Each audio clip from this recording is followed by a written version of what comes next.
ವೀಕ್ಷಕರೇ ನಮಸ್ಕಾರ. ಕನ್ನಡ ನಾಡು ಸುದ್ದಿಗೆ ಸ್ವಾಗತ. ವಿಜಯ ಕರ್ನಾಟಕ ರಕ್ಷಣಾ ವೇದಿಕೆ ಪದಗ್ರಹಣ ಕಾರ್ಯಕ್ರಮ ಅಂಗವಾಗಿ ಜಗದೀಶ್ ಬಾ ಕೊಟ್ಟೂರು ಇವರಿಗೆ ಧಾರವಾಡ ಜಿಲ್ಲಾ ಕಾರ್ಯದರ್ಶಿಯಾಗಿ ನೇಮಕ ಮಾಡಲಾಗಿದೆ.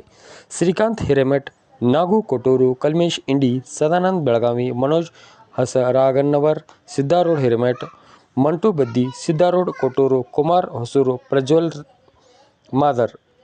ವರದಿ ಕೇಶವ್, ಕನ್ನಡ ನಾಡು ಸುದ್ದಿ, ಹುಬ್ಬಳ್ಳಿ.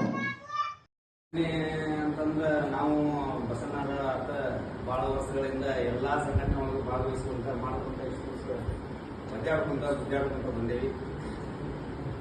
ಇದು ಸಂಘಟನೆ ಇನ್ನೂ ಒಳ್ಳೆಯ ರೀತಿಯಿಂದ ನಮ್ಮನ್ನೆಲ್ಲರೂ ಗುರುತಿಸುವಂಗೆ ನಮ್ಮ ಧಾರವಾಡ ಜಿಲ್ಲಾ ಆಗಿರ್ಬೋದು, ಹುಬ್ಳಿ ತಾಲೂಕು ಆಗಿರ್ಬೋದು, ಹುಬ್ಳಿ ತಾಲೂಕು ಒಳಗೆ ಕೆಲಸ ಮಾಡೀವಿ. ಈಗ ನನ್ನ ಕೆಲಸ ಗುರುತಿಸೋ ನಮ್ಮ ಮ್ಯಾಲ ಪ್ರೀತಿಯೋ ನಾವು ಮಾಡಿರೋ ಅಂತ ಗೊತ್ತಿಲ್ಲ. ಅದೇ ರೀತಿ ಜಿಲ್ಲಾದಾಗ ನಮ್ಮನ್ನ ತಗೊಂಡ ಏನೋ ಒಂದು ಒಳ್ಳೆಯ ಹುದ್ದೆ ಕೊಟ್ಟಾರ. ಮುಂದಿನ ದಿನಗಳಲ್ಲಿನೂ ಇದೇ ರೀತಿ ಮಾಡ್ಕೊಂಡು ಹೋಗ್ತೇವೆ ಅಂತೇಳಿ